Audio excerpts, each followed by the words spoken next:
This was an attack on a football stadium in a residential area. It is just 100 metres from Al Jazeera's Gaza City Bureau. Nicole Johnston is there. Nicole, what is the impact? Oh, I'm sorry about that. We've lost Nicole. We'll try and get hold of her after her report.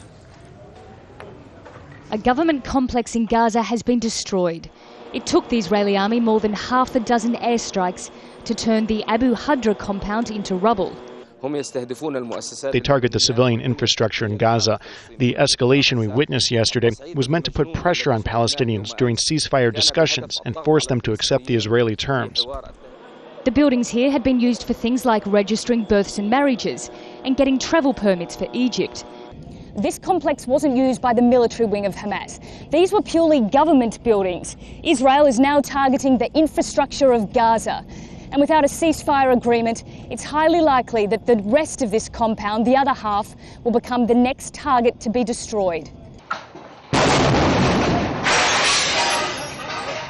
The force of the blast smashed the Al Jazeera windows in our bureau close by.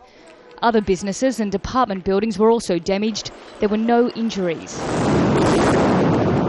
Gaza was hit by at least 100 airstrikes overnight.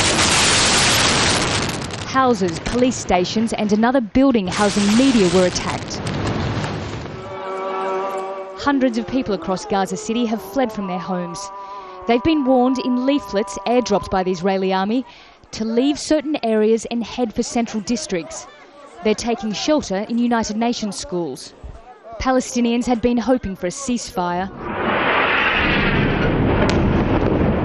But with Israeli attacks continuing and rockets being fired from Gaza, peace still seems a long way off. The Israeli army has been firing artillery into the strip from the north, while the Navy hit Gaza off the coast. Israel would like to create a peace, but for this reason, we have to go forward in our activities right now, military activities. Then the atmosphere will be ready to make a right decision in both sides. People in Gaza don't know what will happen next, a ground invasion or a ceasefire. Their main concern is protecting their families, but they don't know how to do that when nowhere feels safe.